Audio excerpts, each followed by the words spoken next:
Hey everybody, Mike from Iron Shepherd Forge.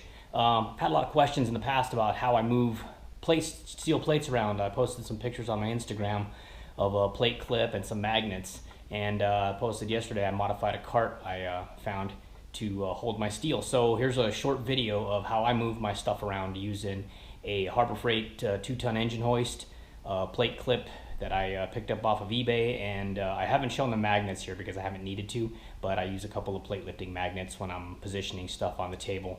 That might be a follow-up video. But here's me loading the cart in time lapse. Total time to load the cart, probably 5 minutes. And for reference, I'm 5'7", I weigh about 150 pounds, so some of this stuff weighs more than I do. And the only reason I'm sweating is because I'm in Albuquerque, New Mexico, and it's 100 degrees here. So enjoy. Thanks.